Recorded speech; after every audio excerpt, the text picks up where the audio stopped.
Inbox ಅಲ್ಲಿ ಒಂದಷ್ಟು ಕ್ವಶನ್ಗಳನ್ನ ಕೇಳಿದ್ದಾರೆ. ಇಷ್ಟು ಸುಂದರವಾಗಿ ಇರುವ ನಿಮ್ಗೆ ಯಾವ್ದಾದ್ರು ಸೀರಿಯಲ್, ಶಾರ್ಟ್ ಮೂವಿ ಆರ್ ಮೂವಿಗೆ ಆಫರ್ ಏನಾದ್ರು ಬಂದಿದೆಯಾ?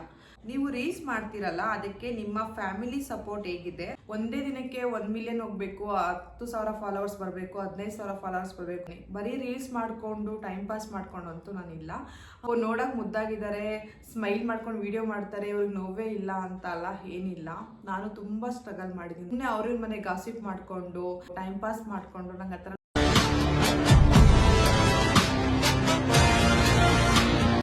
ಹಾಯ್, ಎಲ್ಲರಿಗೂ ನಮಸ್ಕಾರ. ಎಲ್ಲರೂ ಹೇಗಿದ್ದೀರಾ? ಎಲ್ಲರೂ ಚೆನ್ನಾಗಿದ್ದೀರಾ ಅನ್ಕೋತೀನಿ.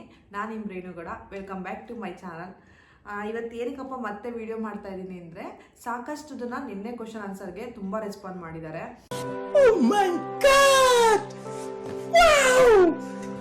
ಮತ್ತೆ ಇನ್ಬಾಕ್ಸ್ ಅಲ್ಲಿ ಒಂದಷ್ಟು ಕ್ವಶನ್ಗಳನ್ನ ಕೇಳಿದ್ದಾರೆ. ಅದು ನೋಡಿದ್ಮೇಲೆ ಒಂದಷ್ಟು ಕ್ವಶನ್ಸ್ಗಳು ಅವ್ರಿಗೆ ರೇಸ್ ಆಗಿದೆ. ಅದಕ್ಕೆ ಯಾಕೆ ಆನ್ಸರ್ ಮಾಡಬಾರ್ದು ಅನ್ನಿಸ್ತು, ಮತ್ತೆ ಅದಕ್ಕೆ ವಿಡಿಯೋ ಮಾಡ್ತಾ ಇದ್ದೀನಿ. ಏನ್ ಕ್ವಶನ್ಸು, ಅದೇನು ಆನ್ಸರ್ ನೋಡೋಣ. ಹೂ ಸ್ಟಾಪ್ಡ್ ಯು? ನಿಮ್ಮನ್ನ ತಡೆದಿರುವವರು ಯಾರು? ಮೊದಲನೇ ಕ್ವಶನ್, ಎಲ್ಲಾ ಯೂಟ್ಯೂಬರ್ಸು ಸಾಮಾನ್ಯವಾಗಿ ಹೋಮ್ ಟೂರ್ ಮಾಡ್ತಾರೆ, ನೀವು ಮಾಡಲ್ವಾ ಮೇಡಮ್ ಅಂತ ಕೇಳಿದ್ದಾರೆ. ನನಗಿನ್ನೂ ಹೋಮ್ ಟೂರ್ ಮಾಡೋಷ್ಟು ಫಾಲೋವರ್ಸ್ ಇನ್ನೂ ಆಗಿಲ್ಲ, ಸಬ್ಸ್ಕ್ರೈಬರ್ ಆಗಿಲ್ಲ ಇನ್ನು ಯೂಟ್ಯೂಬಲ್ಲಿ. ಇನ್ಸ್ಟಾಗ್ರಾಮಲ್ಲಿ ಆಗಿದ್ದಾರೆ, ಬಟ್ ಯೂಟ್ಯೂಬಲ್ಲಿ ಅಷ್ಟೊಂದು ಸಬ್ಸ್ಕ್ರೈಬರ್ ಆಗಿಲ್ಲ. ಒಂದು 5,000 ಸಬ್ಸ್ಕ್ರೈಬರ್ ಆದರೂ ಆದಮೇಲೆ ಅದನ್ನೆಲ್ಲ ಮಾಡೋಣ ಅಂದ್ಕೊಂಡಿದ್ದೀನಿ. ಸದ್ಯಕ್ಕೆ ಅದ್ರ ಬಗ್ಗೆ ಇಂಟ್ರೆಸ್ಟ್ ಇಲ್ಲ. ಬೇರೆ ಏನಾದರೂ ಹೊಸದಾಗಿ ವಿಡಿಯೋ ಮಾಡಬೇಕು ಅಂದ್ಕೊಂಡಿದ್ದೀನಿ. ಹಂಗಾಗಿ ಹೋಮ್ ಟೂರ್ ಏನೂ ಮಾಡಿಲ್ಲ ಇನ್ನು. ನೆಕ್ಸ್ಟ್ ಕ್ವಶನ್ ಏನಂತ ನೋಡೋಣ. ಅಂದವಾಗಿ ಇರುವ ಅಂದಗಾತಿಯನ್ನು ಇನ್ನೂ ಅಂದವಾಗಿ ಕಾಣುವಂತೆ ಮಾಡುವ ಕ್ಯಾಮರಾಮ್ಯಾನ್ ಯಾರು ಅಂತೆ. ಅಯ್ಯೋ, ಈ ನನ್ನ ಮಕ್ಕಳು ಮತ್ತೆ ಶುರು ಮಾಡಿದ್ರಯ್ಯ. ನಿಜ ಹೇಳ್ಬೇಕು ಅಂದ್ರೆ ನನ್ನ ಮಗಳು ಒಂದಷ್ಟು ವಿಡಿಯೋಗಳನ್ನ ಮಾಡ್ಕೊಡ್ತಾಳೆ, ಸ್ವಲ್ಪ ನಾನೇ ಮಾಡ್ಕೊತೀನಿ. ಅದು ಬಿಟ್ರೆ ಊರಿಗೆ ಹೋದ್ರೆ ನನ್ನ ತಮ್ಮನ ವೈಫ್ ಮಾಡ್ಕೊಡ್ತಾಳೆ. ಹೀಗೆ ಇವರಿಬ್ರು ಹೆಲ್ಪ್ ಮಾಡ್ತಾರೆ, ಹಂಗಾಗಿ ರೀಲ್ಸ್ಗಳು ಚೆನ್ನಾಗಿ ಬರುತ್ತೆ. ನೆಕ್ಸ್ಟ್ ಕ್ವಶನ್ನು, ಇಷ್ಟು ಸುಂದರವಾಗಿ ಇರುವ ನಿಮಗೆ ಯಾವುದಾದ್ರೂ ಸೀರಿಯಲ್ಲು, ಶಾರ್ಟ್ ಮೂವಿ ಆರ್ ಮೂವಿಗೆ ಆಫರ್ ಏನಾದರೂ ಬಂದಿದೆಯಾ? ಎಸ್, ತುಂಬ ಆಫರ್ಸ್ ಬಂದಿದೆ, ಬಟ್ ನಾನು ಯಾವುದಕ್ಕೂ ರೆಸ್ಪಾಂಡ್ ಮಾಡಿಲ್ಲ. ಹೂ ಸ್ಟಾಪ್ಡ್ ಯು? ನಿಮ್ಮನ್ನ ತಡೆದಿರುವವರು ಯಾರು? ಅದರಲ್ಲೆಲ್ಲ ಇಂಟ್ರೆಸ್ಟ್ ಇಲ್ಲ. ಇಂಟ್ರೆಸ್ಟ್ ಇಲ್ದಿದ್ದೆಲ್ಲ ಮಾಡೋಕ್ಕೆ ಹೋಗ್ಬಾರ್ದು. ನನಗೇನೋ ಇದು ನನ್ನ ಖುಷಿಗೋಸ್ಕರ ರೀಲ್ಸ್ ಮಾಡ್ತೀನಿ, ಯೂಟ್ಯೂಬ್ ಮಾಡ್ತೀನಿ ಅಷ್ಟೇ. ಸೀರಿಯಲ್ಗೆ ಹೋಗ್ಬೇಕು, ಮೂವಿಗೆ ಹೋಗ್ಬೇಕು ಅನ್ನೋ ಇಂಟ್ರೆಸ್ಟ್ ನನಗಿಲ್ಲ. ನೆಕ್ಸ್ಟ್ ಕ್ವಶನು, ಮೇಡಮ್ ನೀವು ರೀಲ್ಸ್ ಮಾಡಲು ಪ್ರಾರಂಭ ಮಾಡಿದ್ದು ಯಾಕೆ? ಅದಕ್ಕೆ ಸ್ಫೂರ್ತಿ ಯಾರು?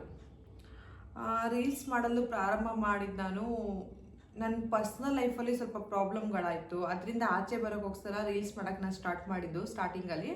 ಬಟ್ ಹೋಗ್ತಾ ಹೋಗ್ತಾ ಅದು ನನಗೆ ಖುಷಿ ಕೊಡೋಕ್ಕೆ ಸ್ಟಾರ್ಟ್ ಮಾಡಿತು. ಅಂದರೆ ಎಷ್ಟೋ ಜನ ಎಂಕರೇಜ್ ಮಾಡ್ತಿದ್ದು ನೋಡಿಬಿಟ್ಟು, ನನ್ನ ಫ್ಯಾಮಿಲಿ ಎಂಕರೇಜ್ ಮಾಡ್ತಿದ್ದು ನೋಡಿಬಿಟ್ಟು ನನಗೆ ರೀಲ್ಸ್ ಮಾಡೋಣ ಅಂತ, ಯಾಕೆ ಇದನ್ನು ಕಂಟಿನ್ಯೂ ಮಾಡಬಾರ್ದು ಅನ್ನಿಸ್ತು. ಹಂಗಾಗಿ ಇವಾಗ ಖುಷಿಯಿಂದ ಮಾಡ್ತಾ ಇದ್ದೀನಿ. ಸ್ಫೂರ್ತಿ ಅಂತ ಯಾರೂ ಇಲ್ಲ. ಇಲ್ಲೊಂದು ಸಮಸ್ಯೆ ಖಂಡಿತ ಇದೆ. ನನಗೆ ಅನ್ನಿಸ್ದಂಗೆ ನಾನು ರೀಲ್ಸ್ ಮಾಡ್ಕೊಂಡು ಹೋಗ್ತಾ ಇದ್ದೀನಿ. ಅದಕ್ಕೆ ಸಾಕಷ್ಟು ಜನ, ತುಂಬ ಥರ ರೆಸ್ಪಾಂಡ್ ಮಾಡ್ತಿದ್ದಾರೆ, ಒಳ್ಳೆ ರೀತಿ. ತುಂಬ ಖುಷಿ ಇದೆ ಅದರಲ್ಲಿ ನನಗೆ. ನೆಕ್ಸ್ಟ್ ಕ್ವಶನ್ ನೋಡೋಣ. ನೀವೇ ಒಂದು ಹೂ ಥರ ಇದ್ದೀರಾ, ಈ ಹೂವಿಗೆ ಯಾವ ಹೂವು ಅಂದರೆ ಇಷ್ಟ ಹೇಳುವಿರಾ ಅಂತ ಕೇಳಿದ್ದಾರೆ. ನಾನು ಹೂ ಥರ ಇದ್ದೀನಿ ಅಂತ ಹೇಳಿಕ್ಕೆ ಥ್ಯಾಂಕ್ ಯು. ಹೂ ನನಗೆ, ಯಾರಿಗೆ ತಾನೇ ಹುಡುಗಿರಿಗೆ ರೋಸ್ ಇಷ್ಟ ಆಗಲ್ಲ, ನನಗೂ ರೋಸ್ ಇಷ್ಟ, ಮತ್ತು ಮಲ್ಲಿಗೆ ಹೂವು ಇಷ್ಟ. ಎಲ್ಲ ಹುಡುಗಿರಿಗೂ ಆಲ್ಮೋಸ್ಟ್ ಅದೇ ಇಷ್ಟ ಆಗುತ್ತೆ, ನನಗೂ ಅದೇ ಇಷ್ಟ. ನೆಕ್ಸ್ಟ್ ಕ್ವಶನು, ಶಿವಮೊಗ್ಗದಲ್ಲಿ ನಿಮ್ಮ ಗದ್ದೆಯನ್ನು ಅಗ್ರಿಕಲ್ಚರ್ ಟೂರ್ ಮಾಡುವಿರಾ? ಚೆನ್ನಾಗಿರುತ್ತೆ. ಮೊದಲು ಸರಿಯಾಗಿ ಮಾತಾಡೋದು ಕಲಿ. ಅಗ್ರಿಕಲ್ಚರ್ ಆಯಿತು, ನೆಕ್ಸ್ಟ್ ಟೈಮ್ ನಾನು ಊರಿಗೆ ಹೋದಾಗ ಮಾಡ್ತೀನಿ, ನೋಡೋಣ ಹೇಗೆ ಬರುತ್ತೆ ಅಂತ ಟ್ರೈ ಮಾಡ್ತೀನಿ. ನಮ್ಮದೇನು ಅಷ್ಟೊಂದೆಲ್ಲ ಜಮೀನಿಲ್ಲ, 1-2 ಎಕರೆ ಇದೆ, ಅದೇ ಮಾಡಿ ತೋರಿಸ್ತೀನಿ ನಾನು. ನೆಕ್ಸ್ಟ್ ಕ್ವಶನ್ನು, ನೀವು ರೀಲ್ಸ್ ಮಾಡ್ತಿರಲ್ಲ, ಅದಕ್ಕೆ ನಿಮ್ಮ ಫ್ಯಾಮಿಲಿ ಸಪೋರ್ಟ್ ಹೇಗಿದೆ? ನಿಮ್ಮ ಫ್ಯಾಮಿಲಿ ಮೆಂಬರ್ಸ್ ಬಗ್ಗೆ ಹಂಚಿಕೊಳ್ಳುವಿರಾ? ಖಂಡಿತ ಹೇಳಲೇಬೇಕು, ಎಲ್ಲರೂ ತುಂಬ ಚೆನ್ನಾಗಿ ಸಪೋರ್ಟ್ ಮಾಡ್ತಾರೆ. ಮೇನಾಗಿ ಹೇಳಬೇಕು ಅಂದರೆ ನನ್ನ ತಮ್ಮ, ನನ್ನ ತಮ್ಮನ ವೈಫು, ನನ್ನ ಹಸ್ಬೆಂಡು, ಅದು ಅಷ್ಟೇ ಅಲ್ಲ, ನನ್ನ ಮಕ್ಕಳಂತೂ ತುಂಬ ಸಪೋರ್ಟ್ ಮಾಡ್ತಾರೆ. ನಾನು ಏನಾರ 2 ದಿನ ವೀಡಿಯೋ ಮಾಡಿಲ್ಲ ಅಂದರೆ ಅವರೇ ಕೇಳ್ತಾರೆ, ಯಾಕೆ ವೀಡಿಯೋ ಹಾಕಿಲ್ಲ, ಯಾಕೆ ವೀಡಿಯೋ ಮಾಡಿಲ್ಲ, ಮಾಡಲ್ವಾ, ಏನಾದರೂ ಬೇಕಾ, ಹೆಲ್ಪ್ ಬೇಕಾ ಅಂತ ಕೇಳ್ತಾರೆ. ಅಷ್ಟು ಚೆನ್ನಾಗಿ ಹೆಲ್ಪ್ ಮಾಡ್ತಾರೆ, ವೀಡಿಯೋಸ್ಗಳು ಮಾಡಿಕೊಡ್ತಾರೆ, ಮತ್ತು ನನಗೆ ಅಷ್ಟು ಎಂಕರೇಜ್ ಮಾಡ್ತಾರೆ. ಅವ್ರಿಗೆಲ್ಲ ಎಷ್ಟು ಥ್ಯಾಂಕ್ಸ್ ಎಲ್ಲರೂ ಕಡಿಮೆನೇ. ನಾನು ಇಲ್ಲಿವರೆಗೂ ಬಂದಿರೋದಕ್ಕೆ ಅವ್ರಗಳ ಸಪೋರ್ಟೇ. ಅದು ನಾನು ಯಾವತ್ತೂ ಮರೆಯೋಕ್ಕಾಗಲ್ಲ. ಪ್ರತಿಯೊಬ್ಬರು ಸಪೋರ್ಟ್ ಮಾಡ್ತಾರೆ. ಯಾಕೆ ನೀನು ರೀಲ್ಸ್ ಮಾಡ್ತೀಯಾ, ಇದೆಲ್ಲ ಏನಕ್ಕೆ ಬೇಕು ನಿನಗೆ, ಯಾವತ್ತೂ ಹೇಳಿಲ್ಲ. ಮತ್ತು ನಾನು ಸ್ವಲ್ಪ ರೀಲ್ಸ್ ಏನು ಬೇಡ ಬಿಡು ಅಂದ್ಕೊಂಡು ಸುಮ್ಮನೆ ಆದ್ರೂ ನನ್ನ ಫ್ಯಾಮಿಲಿಯವರು ಎಂಕರೇಜ್ ಮಾಡ್ತಾರೆ. ಯಾಕೆ ರೀಲ್ಸ್ ಮಾಡಿಲ್ಲ, ಮಾಡು ಮಾಡು ಅಂತ ಎಂಕರೇಜ್ ಮಾಡ್ತಾರೆ. ಅದರಿಂದನೇ ನಾನು ಇಷ್ಟು ಚೆನ್ನಾಗಿ ರೀಲ್ಸ್ ಮಾಡೋಕ್ಕಾಗ್ತಿರೋದು ಅಂದ್ಕೊತೀನಿ. ಅವ್ರಿಗೆಲ್ಲ ತುಂಬ ಧನ್ಯವಾದ ಹೇಳಬೇಕು. ಈ ವಿಡಿಯೋ ಮೂಲಕ ಅವರೆಲ್ಲ ನೋಡ್ತಾ ಇದ್ದಾರೆ. ತುಂಬ ಥ್ಯಾಂಕ್ ಯು, ಧನ್ಯವಾದಗಳು. ಮತ್ತು I love you so much ಎಲ್ಲರಿಗೂ, ನನ್ನ ಫ್ಯಾಮಿಲಿಯವ್ರಿಗೆ. ಯಾವ ಇವೆಲ್ಲ ಬಿಡೋದಿಲ್ಲ ಅಂತವೆ. ನೆಕ್ಸ್ಟ್ ಕ್ವಶನು, ಕುಂಕುಮ, ಬಳೆ, ಮಲ್ಲಿಗೆ ಹೂವು, ಬಣ್ಣ ಬಣ್ಣದ ಸೀರೆ ಉಟ್ಟು ನಮ್ಮ ಸಂಸ್ಕೃತಿಗೆ ತಕ್ಕಂತೆ ರೀಲ್ಸ್ ಮಾಡ್ತಿರಲ್ಲ, ನಿಮಗೆ ಎಷ್ಟು ಖುಷಿ ಕೊಡುತ್ತೆ? ನನಗೆ ಭಾರತದಲ್ಲಿ ಹುಟ್ಟಿರೋದು ತುಂಬ ಖುಷಿ. ಅದು ಕನ್ನಡತಿಯಾಗಿ ಹುಟ್ಟಿರೋದಂತೂ ಇನ್ನೂ ತುಂಬ ಪ್ರೌಡ್ ಫೀಲ್ ಆಗುತ್ತೆ. ಯಾಕಂದರೆ ಎಲ್ಲರಿಗೂ ಈ ಭಾಗ್ಯ ಸಿಗಲ್ಲ. ಕೆಲವರಿಗೆ ಅದ್ರ ವ್ಯಾಲ್ಯೂಸೇ ಗೊತ್ತಿಲ್ಲ. ನಾನು ಮಾಡ್ರನ್ ಡ್ರೆಸ್ ಹಾಕೋದೇ ಇಲ್ಲ ಅಂತ ಹೇಳ್ತಿಲ್ಲ, ಬಟ್ ಅದರಲ್ಲೂ ಒಂಚೂರು ಟ್ರೆಡಿಷ್ನಲ್ ಟಚ್ ಕೊಡ್ತೀನಿ ನಾನು. ಅಷ್ಟು ಇಷ್ಟ ನನ್ನ ಟ್ರೆಡಿಷ್ನಲ್ ಬಟ್ಟೆಗಳು. ಅಂದರೆ ಸೀರೆ ಅಂದರೆ ಇನ್ನೂ ತುಂಬ ಇಷ್ಟ. ಯಾವ್ದಾರ ಹಬ್ಬ ಬಂತು ಅಂದರೂ ಫಸ್ಟ್ ಒಂದು ತಲೆಗೆ ಬರೋದೇ ಸೀರೆ ಉಟ್ಕೊಬೇಕು, ಯಾವ್ದು ಉಟ್ಕೊಳ್ಳಿ, ಏನು ಮಾಡಲಿ ಅಂತ. ಇನ್ನು ರೀಲ್ಸ್ ಮಾಡೋದಕ್ಕೆ ಅಂದರೆ ನಿಧಾನಿಕ್ ಗ್ರೋತ್ ಆದರೂ ಪರವಾಗಿಲ್ಲ. ಒಂದೇ ದಿನಕ್ಕೆ 1 ಮಿಲಿಯನ್ ಹೋಗಬೇಕು, 10,000 ಫಾಲೋವರ್ಸ್ ಬರಬೇಕು, 15,000 ಫಾಲೋವರ್ಸ್ ಬರಬೇಕು, ಅದು ನನ್ನ ತಲೆಯಲ್ಲಿಲ್ಲ. ಒಳ್ಳೆ ರೀತಿ ವಿಡಿಯೋಸ್ ಮಾಡೋಣ. ಫಾಲೋವರ್ಸ್ ಬರೋದು ಬಿಡೋದು ಅವ್ರ ಇಷ್ಟ. ಮತ್ತು ಎಲ್ಲರಿಗೂ ಎಲ್ಲದೂ ಇಷ್ಟ ಆಗಲ್ಲ. ಒಬ್ಬೊಬ್ಬರಿಗೆ ಟ್ರೆಡಿಷ್ನಲ್ ವೀಡಿಯೋಸ್ಗಳು ಮಾಡೋದು ಇಷ್ಟ ಆಗುತ್ತೆ, ಒಬ್ಬೊಬ್ಬರಿಗೆ ಮಾಡ್ರನ್ ಆಗಿ ಮಾಡೋದು ವೀಡಿಯೋಸ್ ಇಷ್ಟ ಆಗುತ್ತೆ. ಪರವಾಗಿಲ್ಲ, ನಾವು ನಿಧಾನಕ್ಕೆ ಬೀಳೋದು ಪರವಾಗಿಲ್ಲ. ನಾನು ನನ್ನ ಖುಷಿ ವಿಡಿಯೋಸ್ ಮಾಡ್ತಾ ಇರೋದು. ಎಲ್ರಿಗೂ ಇಷ್ಟ ಆಗಬೇಕು ಅನ್ನೋದೇನಿಲ್ಲ. ಇಷ್ಟಪಡ್ತಾ ಇರೋರಿಗೆ ಧನ್ಯವಾದಗಳು ಹೇಳಲೇಬೇಕು, ಅದನ್ನು ಹೇಳ್ತೀನಿ. ಅದು ನನಗೆ ಹೂವು ಮುಡ್ಕೊಂಡು ಸೀರೆ ಉಟ್ಕೊಂಡು ವಿಡಿಯೋ ಮಾಡೋದು ತುಂಬ ಇಷ್ಟ. ಎಷ್ಟೊಂದು ಸತಿ ಸೀರೆಗಳು ನಾನು ತೊಗೊಂಡೋಗಿರಲ್ಲ ಊರಿಗೆ. ಒಂದ್ಸತಿ ಅವಾಗೆಲ್ಲ ನನ್ನ ತಮ್ಮನ ವೈಫು, ನಮ್ಮಮ್ಮ ಎಲ್ಲರೂ ಕೊಡ್ತಾರೆ, ಇದನ್ನು ಉಟ್ಕೊಂಡು ಮಾಡು, ಈ ರೀಲ್ಸು ಇದಕ್ಕೆ ಉಟ್ಕೊಂಡ್ರೆ ಸೂಟ್ ಆಗುತ್ತೆ ಮಾಡು ಅಂತೆಲ್ಲ ಹೇಳಿ. ಅವ್ರಿಗೆಲ್ಲ ಅದೇ ಹೇಳ್ತಿದ್ದೀನಲ್ಲ, ನನ್ನ ಫ್ಯಾಮಿಲಿಯಿಂದನೂ ತುಂಬ ಸಪೋರ್ಟ್ ಇರೋದ್ರಿಂದ ಅದೆಲ್ಲ ಹಾಕ್ಕೊಂಡು ಮಾಡೋದ್ರಿಂದ. ಮತ್ತು ನಾನು ಆ ಥರ ಟ್ರೆಡಿಷ್ನಲ್ ಹುಡುಗಿ ಆಗಿರೋದಕ್ಕೆ ನಮ್ಮಲ್ಲಿ ಇಷ್ಟೊಂದು ನಂಬಿಕೆ ಇಟ್ಟಿದ್ದಾರೆ. ಮತ್ತು ನನಗೆ ಇಷ್ಟೊಂದು ಫ್ರೀಡಮ್ ಇದೆ ಎಲ್ಲದರಲ್ಲೂ. ನಾನು ಎಲ್ಲದೂ ಮ್ಯಾನೇಜ್ ಮಾಡ್ತೀನಿ. ಒಂದು ತಿಳ್ಕೊಳ್ಳಿ, ನಾನು ರೀಲ್ಸ್ ಮಾಡ್ತೀನಿ ಅಂದ್ಬಿಟ್ಟು ನನಗೆ ಬೇರೆ ಕೆಲಸ ಇಲ್ಲ ಅಂತಲ್ಲ. ನಾನು ರೀಲ್ಸ್ ಮಾಡ್ತೀನಿ ಅಂದ್ಬಿಟ್ಟು ನಾನು ಯಾವ ಜವಾಬ್ದಾರಿನೂ ನಿಭಾಯಿಸ್ತಾ ಇಲ್ಲ ಅಂತಲ್ಲ. ನನಗೆ ಪ್ರತಿಯೊಂದು ಕೆಲಸನೂ ಇದೆ. ಅಂದರೆ ನಾನು ಆಚೆನೂ ಬಿಸ್ನೆಸ್ ಮಾಡ್ತಾಯಿದ್ದೀನಿ, ಮನೆಯಲ್ಲೂ ಮಕ್ಕಳು ನೋಡ್ಕೊತಾ ಇದ್ದೀನಿ, ಹಸ್ಬೆಂಡ್ ನೋಡ್ಕೊತಾ ಇದ್ದೀನಿ, ಫ್ಯಾಮಿಲಿನ ಎಲ್ಲರಿಗೂ ಯಾವ್ಯಾವ ಥರ ಟೈಮ್ ಕೊಡಬೇಕು ಅವರಿಗೆ ಆ ಥರ ಟೈಮ್ ಕೊಡ್ತಾ ಇದ್ದೀನಿ. ಎಲ್ಲಾದರೂ ಮ್ಯಾನೇಜ್ ಮಾಡ್ತಾ ಇದ್ದೀನಿ. ಬರೀ ರೀಲ್ಸ್ ಮಾಡಿಕೊಂಡು ಟೈಮ್ ಪಾಸ್ ಮಾಡ್ಕೊಂಡು ಅಂತೂ ನಾನಿಲ್ಲ. ರೀಲ್ಸ್ ಆ್ಯಂಡ್ ಟೈಮ್ ಪಾಸ್ ಅಂತ ಹೇಳಲ್ಲ, ಖುಷಿಗೆ ಮಾಡ್ತಾಯಿದ್ದೀನಿ. ಆದರೆ ಎಷ್ಟೇ ಟೆನ್ಷನ್ಸು, ಬಿಸ್ನೆಸ್ ಟೆನ್ಷನ್ಸ್ ಇದ್ದೇ ಇರುತ್ತೆ. ನಿಮಗೂ ಗೊತ್ತು, ಬಿಸ್ನೆಸ್ ಮಾಡ್ತಾಯಿದ್ದಾರೆ ಅಂದರೆ ಅವ್ರಿಗೆ ಎಷ್ಟು ಟೆನ್ಷನ್ಸ್ ಇರುತ್ತೆ ಅಂದ್ಬಿಟ್ಟು. ಮತ್ತು ಫ್ಯಾಮಿಲಿಲೂ ಅಷ್ಟೇ, ಎಲ್ಲದೂ ಸರಿ ಇರುತ್ತೆ ಅಂತಲ್ಲ, ಎಲ್ಲರ ಫ್ಯಾಮಿಲಿಲೂ ಎಲ್ಲ ಜಂಜಾಟನೂ ಇರುತ್ತೆ. ನಾನು ನನ್ನ ಲೈಫಲ್ಲಿ ತುಂಬ ಸ್ಟ್ರಗಲ್ ಮಾಡಿ ಬಂದಿದ್ದೀನಿ ಇಲ್ಲಿವರೆಗೂ. ನನ್ನ ಲೈಫ್ ಅಂತೂ ತುಂಬ ಈಸಿಯಾಗಂತೂ ಇರಲಿಲ್ಲ. ನೋಡೋಕೆ ಮುದ್ದಾಗಿದ್ದಾರೆ, ಸ್ಮೈಲ್ ಮಾಡ್ಕೊಂಡು ವೀಡಿಯೋ ಮಾಡ್ತಾರೆ, ಇವ್ರಿಗೆ ನೋವೇ ಇಲ್ಲ ಅಂತ ಅಲ್ಲ, ಏನಿಲ್ಲ. ನಾನು ತುಂಬ ಸ್ಟ್ರಗಲ್ ಮಾಡಿದ್ದೀನಿ ಲೈಫಲ್ಲಿ. ತುಂಬ ಅವಮಾನಿಸಿದ್ದಾರೆ, ತುಂಬ ನೋವು ಕೊಟ್ಟಿದ್ದಾರೆ, ತುಂಬ ಜನ ಇಯರ್ಸ್ ಮಾತಾಡಿದ್ದಾರೆ. ತುಂಬ ಅದನ್ನೆಲ್ಲ ಸಹಿಸಿ ಇಲ್ಲಿವರೆಗೂ ಬಂದಿರೋದು ನಾನು. ಅದನ್ನೆಲ್ಲ ತಡ್ಕೊಂಡು ಕಂಟ್ರೋಲ್ ಮಾಡಿಕೊಂಡು ಕೆಲವು ಸತಿ ನಾನು ತಿರುಗಿಸಿ ಮಾತಾಡಿ ಉತ್ತರ ಕೊಟ್ಟು ಇಲ್ಲಿವರೆಗೂ ಬಂದಿದ್ದೀನಿ. ಯಾವುದೂ ಈಸಿಯಾಗಿ ಯಾರ ಲೈಫಲ್ಲೂ ಈಸಿಯಾಗಿ ಸಿಗಲ್ಲ. ನಾನು ತುಂಬ ಸ್ಟ್ರಗಲ್ ಮಾಡಿದ್ದೀನಿ, ಸ್ಟ್ರಗಲ್ ಮಾಡ್ತಾಯಿದ್ದೀನಿ. ಇವತ್ತಿಗೂ ನನ್ನ ಲೈಫ್ನ ಕಟ್ಕೊಳ್ಳೋಕ್ಕೆ ತುಂಬ ಸ್ಟ್ರಗಲ್ ಮಾಡ್ತಾಯಿದ್ದೀವಿ. ನಾನಾಗಲಿ ನನ್ನ ಹಸ್ಬೆಂಡ್ ಆಗಲಿ ನಮ್ಮದೊಂದು ಚಿಕ್ಕ ಫ್ಯಾಮಿಲಿನ ಮುಂದೆ ತೊಗೊಳೋಕ್ಕೆ ತುಂಬ ಸ್ಟ್ರಗಲ್ ಮಾಡ್ತಾಯಿದ್ವಿ. ನಾವು 4 ಜನದ ಥರ ಚೆನ್ನಾಗಿ ಬದುಕಬೇಕು ಅನ್ನೋ ಕಾರಣಕ್ಕೆ ತುಂಬ ಕಷ್ಟಪಡ್ತಾ ಇದ್ದೀವಿ. ಇನ್ನೂ ಸಾಲದು, ಇನ್ನೂ ಕಷ್ಟಪಡಬೇಕು. ಬಟ್ ನನಗಿಷ್ಟ ಅದು. ನಾನು ಕೆಲಸ ಮಾಡ್ತಾ ಇರೋದು, ನಾನು ಪ್ರತಿ ನಿಮಿಷ ಬ್ಯುಸಿ ಇರೋದು ನಂಗೆ ತುಂಬ ಇಷ್ಟ. ಸುಮ್ಮನೆ ಅವ್ರ ಮನೆ ಗಾಸಿಪ್ ಮಾಡಿಕೊಂಡು ಟೈಮ್ ಪಾಸ್ ಮಾಡಿಕೊಂಡು ನಂಗೆ ಆ ಥರ ಎಲ್ಲ ಇರೋಕ್ಕೆ ಇಷ್ಟ ಆಗಲ್ಲ. ನಾನು ಯಾವಾಗಲೂ ಬ್ಯುಸಿ ಇರಬೇಕು, ಯಾವಾಗಲೂ ಹೊಸ ಥರ ವಿಚಾರಗಳನ್ನ ಕಲ್ತ್ಕೊಬೇಕು. ಈ ಜೀವನಕ್ಕೆ ಏನೇನು ಬೇಕೋ ಅದನ್ನ ನಾನು ಅಳವಡಿಸ್ಕೊಬೇಕು. ಅದರಲ್ಲೆಲ್ಲ ತುಂಬ ಆಸಕ್ತಿ ಇದೆ. ಈ ಫಿಗರ್ ಎಲ್ಲೋ ನೋಡ್ದಂಗೈತಲ್ಲ, ನಂಗೂ ಹಂಗೆ ಅನ್ನಿಸ್ತಾ ಐತೆ. ನಾನು ಇಲ್ಲಿ ಯಾವುದು ಶೋ ಅಪ್ ಮಾಡ್ಕೊತಾ ಇಲ್ಲ, ಬಿಲ್ಡಪ್ ಕೊಡ್ಕೊತಾ ಇಲ್ಲ. ಮತ್ತು ಯಾವುದೇ ಥರ ನಾನು ಸಿಂಪತಿ ತೊಗೊತಾ ಇಲ್ಲ. ಎಲ್ಲರ ಲೈಫಲ್ಲೂ ಒಂದೊಂದು ಥರ ಕಷ್ಟಗಳಿರುತ್ತೆ. ಕ್ಯಾಮ್ರಾ ಮುಂದೆ ಏನು ನಗ್ತಾ ವೀಡಿಯೋ ಮಾಡ್ತೀವಿ, ಕ್ಯಾಮ್ರಾ ಹಿಂದೆ ಹಂಗೆ ಇರಲ್ಲ. ಹಂಗನ್ಬಿಟ್ಟು ನಮ್ಮ ಫ್ಯಾಮಿಲಿನೋ ಟಾರ್ಚರ್ ಕೊಡ್ತಿದ್ದಾರೆ ಆ ಥರ ಹೇಳ್ತಾ ಇಲ್ಲ. ಎಲ್ಲರ ಲೈಫಲ್ಲೂ ಎಲ್ಲ ಥರನೂ ಮಿಡಲ್ ಕ್ಲಾಸ್ ಫ್ಯಾಮಿಲಿ ಅಂದಮೇಲೆ ಅವ್ರದ್ದೇ ಆದ ಕಷ್ಟಗಳಿದ್ದೇ ಇರುತ್ತೆ. ಹಾಗೆ ನಾನು ಕಷ್ಟಗಳನ್ನ ಪಟ್ಟಿದ್ದೀನಿ, ಪಡ್ತಾಯಿದ್ದೀನಿ, ಇನ್ನೂ ಪಡ್ತೀನಿ. ನನಗೇನು ಬೇಜಾರಿಲ್ಲ. ಚಾಲೆಂಜಿಂಗ್ ಆಗಿದ್ರೇ ಲೈಫು ಥ್ರಿಲ್ ಇರುತ್ತೆ. ಅದು ನನಗೆ ತುಂಬ ಇಷ್ಟ. ನಾನು ಕಷ್ಟಪಡ್ತಾ ಇರೋದು ನನಗೇನು ಬೇಜಾರಿಲ್ಲ, ಪಡ್ತೀನಿ, ಪರವಾಗಿಲ್ಲ. ಆದರೆ ಯಾರ ಮುಂದೆನೂ ಕೈ ಚಾಚ್ತಾ ಇಲ್ಲ. ಯಾರ ಥರನೂ ಹೊಡಿತಾ ಇಲ್ಲ ಅಥವಾ ಯಾರಿಗೂ ಮೋಸ ಮಾಡ್ತಾ ಇಲ್ಲ. ನನ್ನ ಕಾಲ ಮೇಲೆ ನಾವು ನಿಂತ್ಕೊಂಡು ಕಷ್ಟಪಡ್ಕೊಂಡು ದುಡಿತಾ ಇದ್ದೀವಿ. ನನ್ನ ಹಸ್ಬೆಂಡ್ ಆಗಲಿ ನಾನಾಗಲಿ ಯಾರ ಹತ್ರನೂ 1 ರೂಪಾಯಿ ಇಸ್ಕೊಂಡಿಲ್ಲ, ಯಾರೂ ನಮ್ಗೆ 1 ರೂಪಾಯಿ ಸಹಾಯ ಮಾಡಿಲ್ಲ. ಅದು ನಮಗೆ ಪ್ರೌಡ್ ಫೀಲ್ ಇದೆ. ನೆಕ್ಸ್ಟ್ ಕ್ವಶನು, ಈ ಗೊಂಬೆ ಇಷ್ಟು ಅಂದವಾಗಿ ಕಾಣಲು ಕಾರಣವಾದ ಆಹಾರ ಯಾವುದು?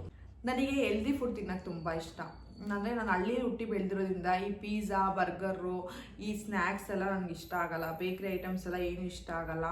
ಮತ್ತು ಇದು ಮಾಜಾ ಇದು ಜ್ಯೂಸ್ಗಳು ಬರುತ್ತಲ್ಲ ಅದೆಲ್ಲ ನನಗೆ ಏನು ಇಷ್ಟ ಆಗಲ್ಲ. ಸ್ವೀಟ್ಸ್ ಎಲ್ಲ ಏನು ಇಷ್ಟ ಆಗಲ್ಲ. ಕೆಲವರು ನನ್ನ ಫ್ರೆಂಡ್ಸ್ ಸರ್ಕಲ್ಲು, ರಿಲೇಷನ್ಸ್ ಎಲ್ಲ ಡಯಟ್ ಮಾಡ್ತಿದ್ದಾಳೆ, ಫಿಗರ್ ಮೇಂಟೈನ್ ಮಾಡ್ತಿದ್ದಾಳೆ ಅಂತಾರೆ. ಆ ಥರ ಎಲ್ಲ ಏನೂ ಇಲ್ಲ.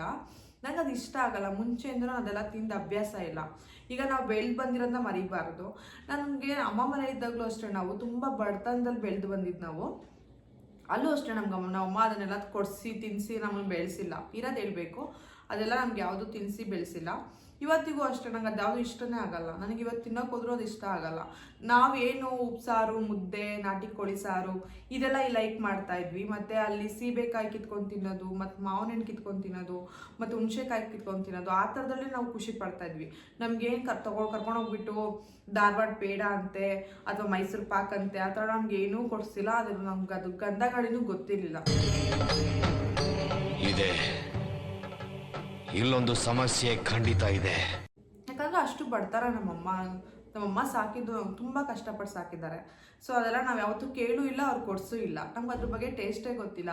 ಇನ್ನು ಇಲ್ಲಿ ಬಂದಮೇಲೆ ತಿನ್ನು ಅಂದರೆ ನಂಗೆ ಅದು ಅಭ್ಯಾಸನೇ ಇಲ್ಲ. ಬಟ್ ಇವಾಗ ಎಲ್ಲರೂ ಅಂದ್ಕೊಳ್ಳೋದೇನಂದ್ರು ದಪ್ಪ ಆಗ್ಬಿಡ್ತಾಳೆ ಅಂತ ತಿಂತಾ ಇಲ್ಲ, ಫಿಗರ್ ಮೇಂಟೈನ್ ಮಾಡ್ತಿದ್ದಾಳೆ ಅಂತಾರೆ. ನನಗೆ ಮನೆ ಊಟ ಅಂದರೆ ತುಂಬ ಇಷ್ಟ. ಅದರಲ್ಲೂ ರಾಗಿ ಮುದ್ದೆ, ಉಪ್ಸಾರು, ಅಕ್ಕಿ ರೊಟ್ಟಿ, ಜೋಳದ ರೊಟ್ಟಿ ಈ ಥರ ದಿನ ಕೊಟ್ಟರೆ ನಾನು ಏನೂ ಅನ್ನಲ್ಲ, ಆರಾಮಾಗಿ ತಿಂತೀನಿ. ಹಂಗೆ ನಾನು ಹೆಲ್ದಿ ಫುಡ್ನ ಮನೇಲೇ ಮಾಡ್ಕೊಂಡು ತಿಂತೀನಿ. ಅದೇ ನನ್ನದು ಫುಡ್ ರೊಟೀನ್, ಬೇರೆ ಏನೂ ಇಲ್ಲ. ಆಚೆ ತುಂಬ ಇಷ್ಟಪಟ್ಟು ತಿನ್ನೋದು ಅಂದರೆ ಬಿರಿಯಾನಿ ಮತ್ತು ಮಸಾಲೆ ದೋಸೆ. ಅದು ಬಿಟ್ಟರೆ ಬೇರೇನೂ ಅಷ್ಟೊಂದು ಇಷ್ಟ ಆಗಲ್ಲ. ಯಾವಾಗಾರು ಒಂದೊಂದ್ಸತಿ ಪಾನಿಪುರಿ ತಿಂತೀನಿ. ಅದು ಬಿಟ್ಟರೆ ಬೇರೇನೂ ಇಷ್ಟ ಆಗಲ್ಲ.